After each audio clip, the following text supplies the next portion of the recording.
So, Paul, we've had a very successful event here this evening talking about wilder Humber, haven't we?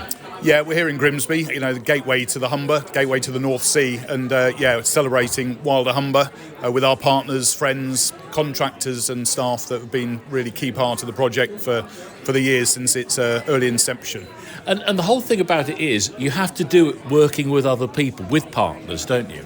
Yeah, here on the Humber, fifth of England is drained through here. We can't do it alone, just here in Lincolnshire. So our main partner just across the way being Yorkshire Wildlife Trust, but need a big financial supporter as well. So really delighted to be here with Ørsted, who have seen us through this amazing pilot project. So shows the scale of their ambition. Many and numerous people involved at local authorities, regulators and contractors as well. How unusual is it for two trusts to work together? Well, we all have boundaries. So when you've got something as significant as the Humber between you or that joins you, it's vital that we work together. But yeah, the Wildlife Trust work very impressively right across the whole of the UK. But yes, where the River Trent has a number of about 8 different wildlife trusts, all part of that. We have partners over in the Fens, really significant number of wildlife trusts and other partners in that. So we work closely with our sister wildlife trusts, but other conservation organisations, corporates and local authorities as well. This is quite a unique project, isn't it? Well, a lot of it's been trialled in other locations. I think what makes it really special is the scale, the ambition that we're trying to do with this nature recovery and the nature of the different habitats. So we've looked at, both the oysters, the seagrass, the dunes, the salt marsh. So seeing it as a whole system in this really dynamic estuarine environment. So early stages at the moment, but it's got huge potential, hasn't it? Yeah, it is it's going to be a very step-by-step process. Humber's a big area, very dynamic. We're hoping that this is really the start of something. The seed bank and the propagation is about trying to propagate, literally, that and develop it and spread it right across the estuarine environment. And we're going to actually be out on site tomorrow, but Samir Whitaker's here from Ørsted. Tell us a bit about the background and your company, first of all. Yeah, thanks so much. It's just really great to be able to contribute to an area where we've had an operational presence for a very, very long time. The Humber is very important to Ørsted as a company. We have our operational hub in Grimsby, of course, and we service a lot of our wind farms from this region. So from a business perspective, it's a really important area for us. But in 2021, we released a corporate ambition to have a net positive impact on biodiversity. So that meant that all of our new projects were going to deliver more biodiversity on the projects than they potentially impacted. And we wanted to get started with this ambition well ahead of schedule. So what we did was looked at which priority habitats we're likely to interact with globally. We came up with a list of 3 of those. So we really looked for projects that could deliver seagrass, oysters and salt marsh. And we looked at that individually and then came across a project in the Humber that was delivering all of them together. And that really got people excited internally. So I would say it's pretty much a no-brainer for our first kind of large biodiversity project. And the wildlife trusts have been absolutely amazing to work with. And just thinking about it earlier, I think trust was really the central word here. It was about partners that we would trust to deliver a really meaningful project at scale, and also partners that would trust us as a collaborator, because I think it's still a little bit challenging and it is a risk for non-profits to work with companies. So there is a lot of trust building there that needs to actually happen. Yeah, because a lot of people would say, well, look, you're running a business. What's in it for you? Exactly. And I think we put a lot of work into that up front to actually have those discussions. And as a wholly renewables company, I think that makes it a slightly easier proposition maybe to partner with Ørsted. But we also do have this central corporate ambition to deliver a net positive impact. And hopefully this shows that we are committed to delivering that. For those that don't know about the company, just explain what you do. So Ørsted are a Danish renewable energy company. We are very focused on offshore wind, but we also have onshore solar and onshore wind. our vision is basically a future that runs on green energy. So we are, we are really, really focused on delivering utility-scale renewable energy solutions, and the UK is our biggest market. So I think key for us was we understand that climate solutions are very much about delivering renewable energy, but also that we need to deliver it in a way that doesn't compromise nature and, in fact, enhances nature. And your background is in conservation as well, isn't it? So I have a long background in conservation. I've been working in the non-profit sector for almost 17 years now in nature conservation. And when this job as a biodiversity lead in Ørsted came up, to sort of put together renewable energy and biodiversity in one job just was a dream for me. So that's why I'm here. Paul, just come back into the conversation here. Trust was mentioned there, not just Wildlife Trust, but trust in you have to trust each other. And it must be important to have the right people to work with. You can't just team up with anybody, can you? Yeah, we have to kind of carefully consider, the corporate organisations. I think the phrase is greenwash, and that's really not acceptable. But the only way we are going to see nature recovery at scale is working with some of the biggest organisations in the county, the country, the world, and see them delivering. Yes, there has to be that trust. We need to build that understanding and support, across the body corporate. We're seeing a lot of pressure from government funding, and it's not going to be the answer to see that change. So working with businesses like Ørsted that have got that long-term global view makes a real difference. And what we hope from this, Wilder Humber project is that some of the learning can be going, across the world, across Europe, to other estuaries, and not just that, just the way we work together. Hopefully we can learn to trust and build that strength together. We're going to be out on the site tomorrow. Have you been out to have a look at all yet? I've seen it before the groundwork started, so I'm really, really excited to see what the team have done there right now. I think it's an amazing opportunity and an amazing showcase of how this can be scaled up across the UK. I think this is the other thing that I've already hearing that other trusts are interested in coming across to see what you're doing. Yeah, I mean, sharing the learning is just a really key part to it. So there are other estuaries that really benefit from this. We're very proud of what we've done. It's been spawned from other projects where we've worked on seed banks, where we've worked on propagation. So every time we're just taking it to a different scale. And, we're really proud that this, the ambition can be realised.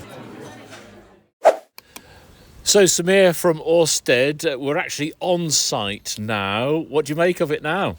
I think it's amazing. And just to think that we were recently here and there was nothing on site. There was a vision and Tammy talked us through it and it was all very exciting. But to come and see it actually built, it just really sort of gives us kind of a lot of enthusiasm that things are actually moving forward.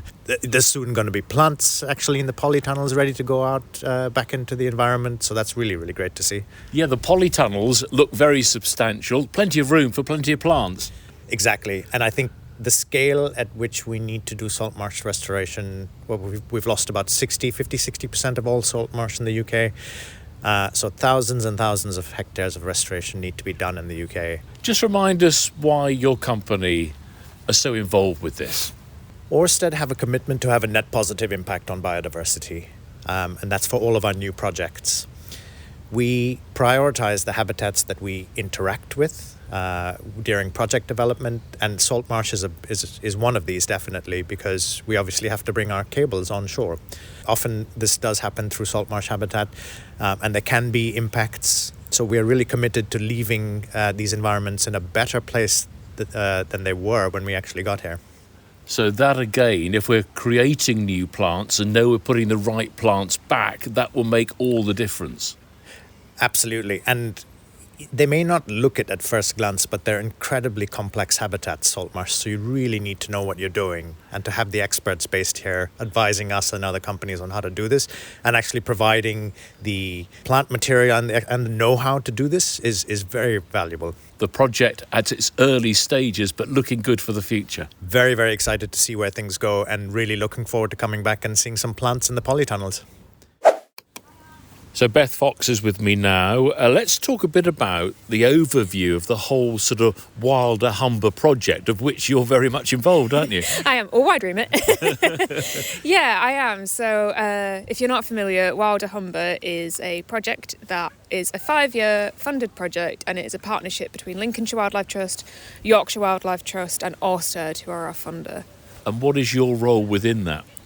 So I spend about half of my time working on the project, and I am in charge of consents and permissions, which is a lot of desk-based research and applications. So basically the systems that we're working in are highly protected habitats. And so you need consent to be able to do anything within those environments. Even though we're a restoration project, we need to be governed to make sure we're doing it responsibly and we're not causing any harm. So we have to check with the landowners, we have to check with Natural England and just get permission.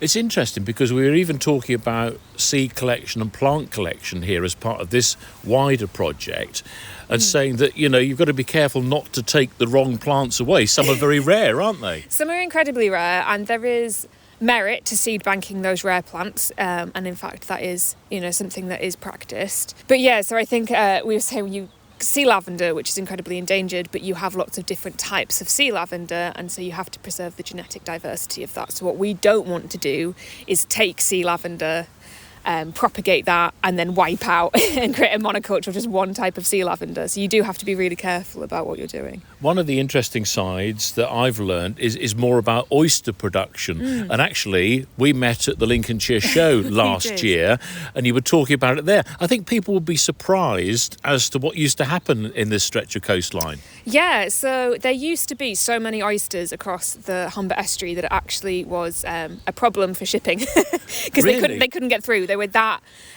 prolific, and now they are functionally extinct, which means you might see the odd one, but as functionally as an ecosystem, which is what oyster reefs form essentially, 95% have gone. 95%, wow. Yeah. So is the challenge to try and reintroduce them then? That is exactly what we're trying to do. So you might actually see more oysters around, and they're Pacific oysters, which are an invasive type of oyster. The oyster that we're trying to bring back is the native oyster to these seas, what used to be there before industry and overfishing wiped out oysters from this part. And that's one of the main aims of this whole project, isn't it? Yeah, I kind of think of it as a three-pronged kind of project. So we've got bringing back native oysters, bringing back seagrass, and then restoring salt marsh and sand dune. And all of them have their own individual challenges, don't they? Individual challenges and individual joys. Yeah, there's definitely challenges to all of them. So oysters, as I've mentioned, are big ecosystem engineers, so they'll form these huge reefs. So we've got to be quite careful about what we're doing with them. But that would take years, wouldn't it? Hundreds of years. Well, they can be quite prolific. Once you get them in place, they can form reefs very, very quickly, but it's about getting them in place. But you have to do that quite carefully. Yeah. And obviously oysters are animals. They're not just rocks, like people think sometimes. So they're live animals, so obviously that comes with its own challenges. Salt marsh and sand dune, which is what we're actually here today talking about. Again, like you mentioned, the genetic diversity, you've got to be really careful there. And seagrass is probably the most advanced prong of the project. But yeah, that's an intertidal habitat, so it can be quite difficult in terms of access to get to that. Yeah, seagrass, people tend to think, well, that will grow and thrive anywhere, but that needs looking after as well. Definitely. So it's not like your garden grass. No. We're not mowing it. Yeah, so seagrass, again, at Spurn, there used to be extensive meadows of seagrass, and now that's massively reduced to a really small area. And on the south bank side of the Humber, we've got the Lincolnshire Wildlife site, which is Horseshoe Point. That used to also have a seagrass meadow, and now there's absolutely no seagrass there. My goodness. Yeah. So things have been changing, and we've got to make sure we get back to what we've had in the past, perhaps. Potentially, yeah. So the Humber's a hugely industrial site, and we're not trying to take that away. It's really important. It's part of, thriving trade. But in terms of the pressures on these protected species, we've just got more awareness of the value now in terms of carbon capture, in terms of the value of having native species around. So it's really, really important that we bring them back.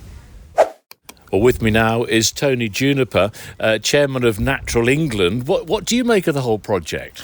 Well, it's absolutely fantastic to see this level of activity and ambition that's being taken forward by the Wilder Humber partnership, and particularly nice to see from a personal point of view, having been to this National Nature Reserve on the Lincolnshire coast for the first time back in 1987. And I was delighted a couple of years ago when Natural England, working with our partners, including the Lincolnshire Wildlife Trust, we're able to make this reserve so much bigger, now running along 10 kilometres of the coast here and embracing a whole range of ecosystems, from open mudflats into sand dunes and grassland and grazing marsh.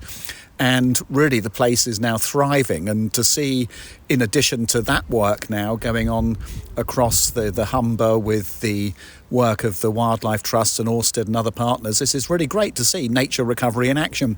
And I think, what we're reminded of by that perspective is that this takes time. We don't get instant results on these things. And so what we need is people working together, thinking about the long term, taking the big view and working with real ambition, which is what's going on here. And partnership is important as well, isn't it?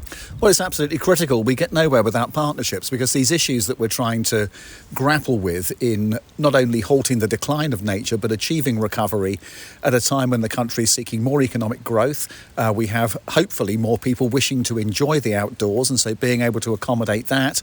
We have issues arising from pollution and then also the industrial demands around the Humber estuary.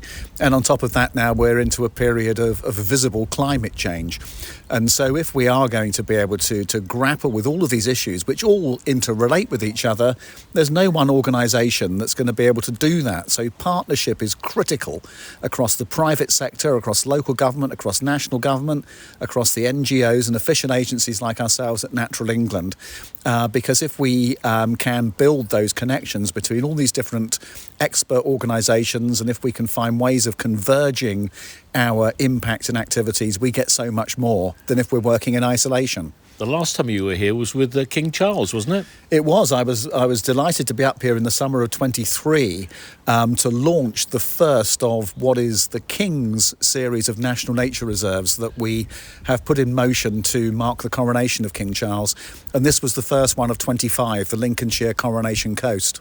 It's a very special area. I've been here at night to hear and see the natterjack toads. So it really is a key area, isn't it? It really is, for all sorts of special wildlife, insects, birds, and indeed that particular amphibian, which is a rare animal in the British Isles. And this is one of their strongholds here on the Lincolnshire coast, and maintaining the habitat for them can ensure that these little creatures are here for the long term. How important are salt marshes and making sure we preserve them? Salt marshes are incredible ecosystems. They're so valuable.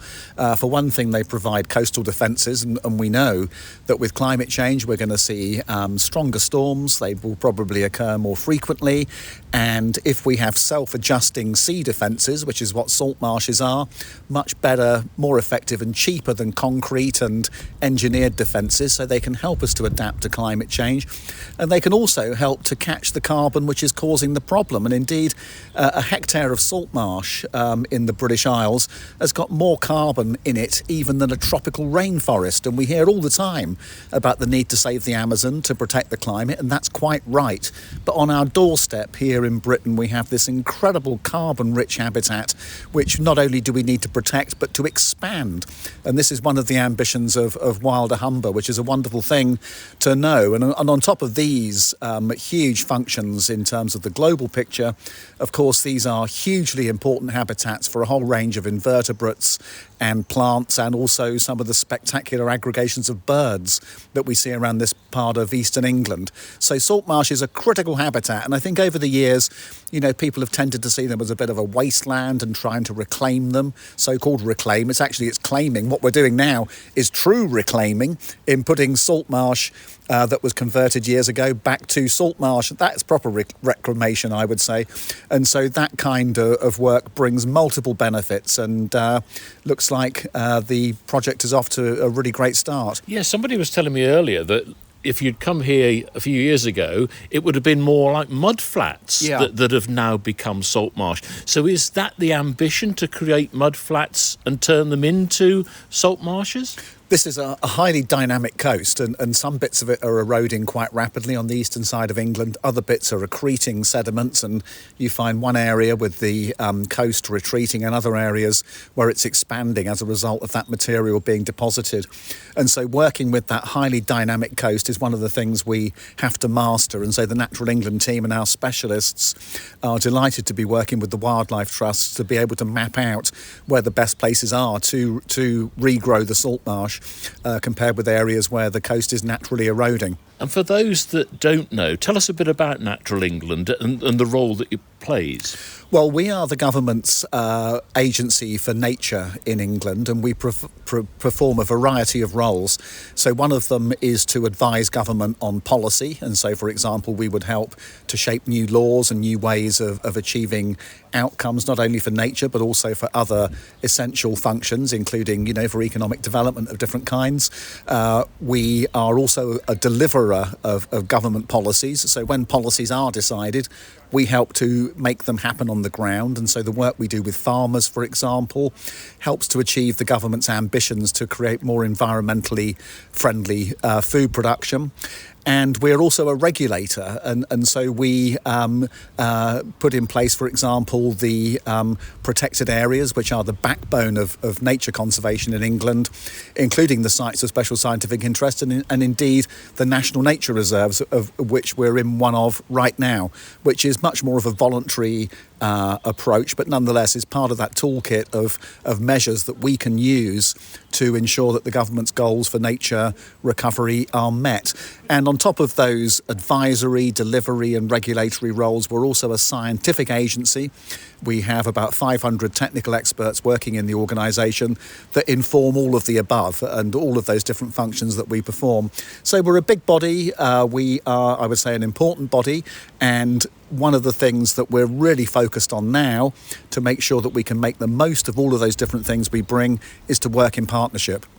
And one of the big aspects of the project here is providing a seed bank and also looking at what we've actually got here and making sure we don't lose it. Yes, exactly. And this scientific work is essential. It has always been the backbone of effective nature work in this country and indeed across the world, and we invest a lot of effort in that still, and are delighted to see the work that's going on here to document and understand the wildlife that lives in this wonderful part of England. Well, thanks for being part of the event today. Absolute pleasure. Really great to be here.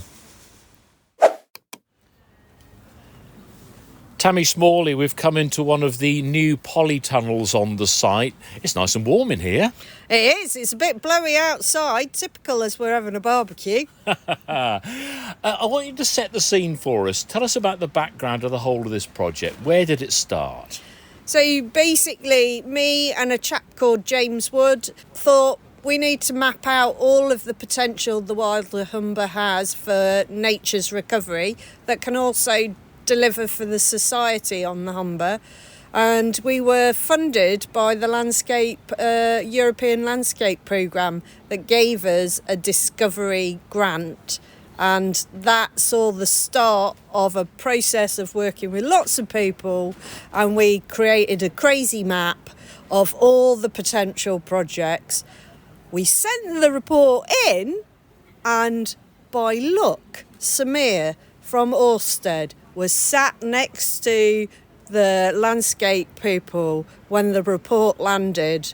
He looked at it and he contacted us and asked us, would you like to apply for our global biodiversity fund, because we're going to fund some projects to illustrate globally our commitment to biodiversity. We've talked a lot about partnerships with everybody I've spoken to about the project, and you've got that, but also you work with the Yorkshire Wildlife Trust. Yeah, we do. So Yorkshire, when James is now in my team because we just all like to swap round staff all the time to give ourselves headaches. But anyway, James was at Yorkshire Wildlife Trust because they host the North Sea Wildlife Trust Partnership. And James was the North Sea Wildlife Trust research manager there. And basically that brought Yorkshire and Lincolnshire together on the Humber when we were talking about a Humber partnership. And now they employ some of the Wilder Humber team. We employ some of the Wilder Humber team. We meet on a monthly basis, making sure we all know what we're doing. And we have a governance group. So hopefully you'll talk to Martin and Andy from Yorkshire Wildlife Trust today.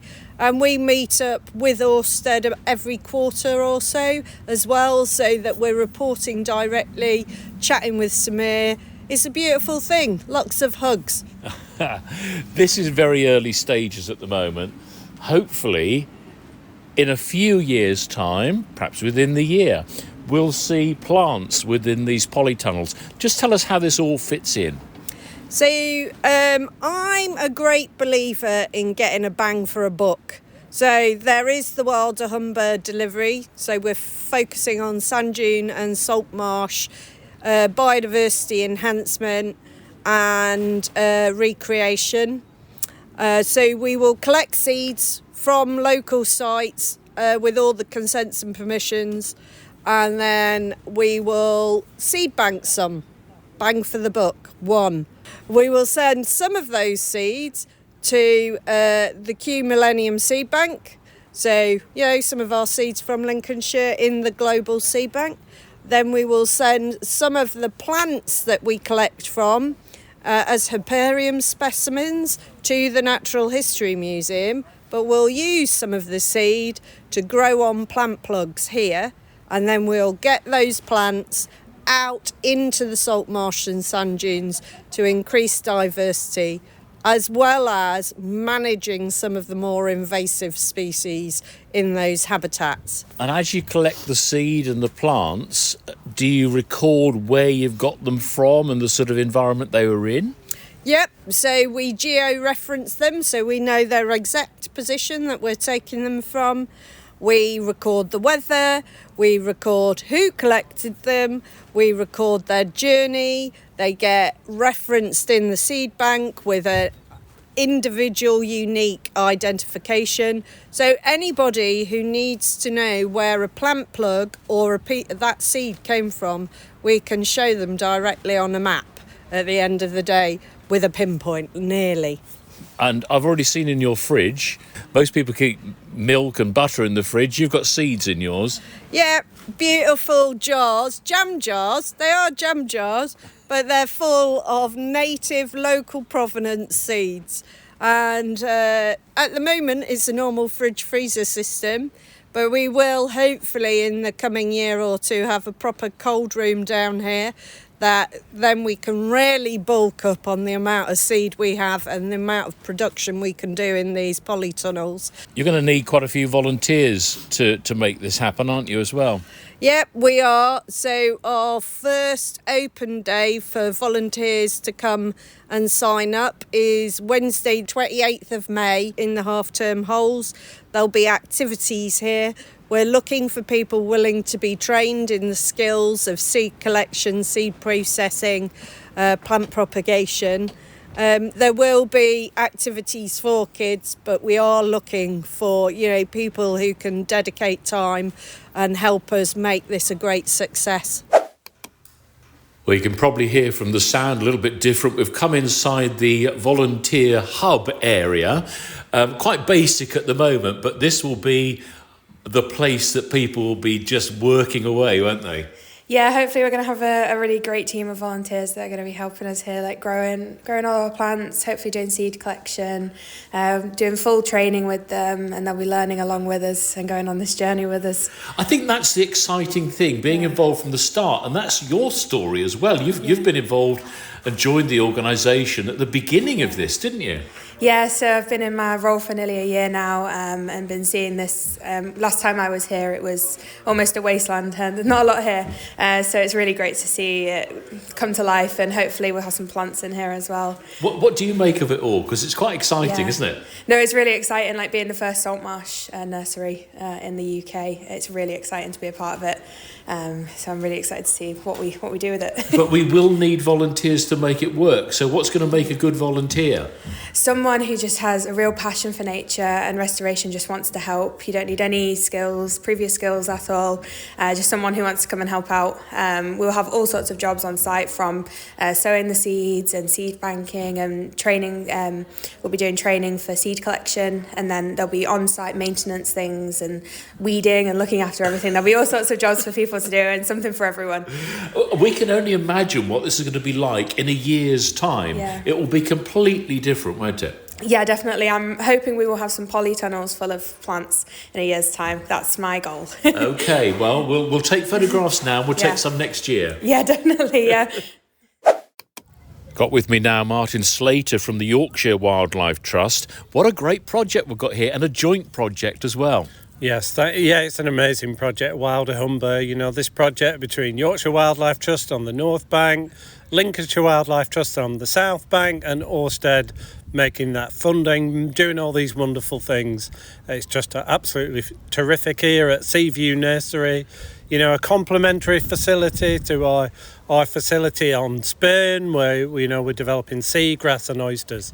Yeah, it's just wonderful. Tell us a bit more about the project there on Spurn, because I've not been to Spurn Point.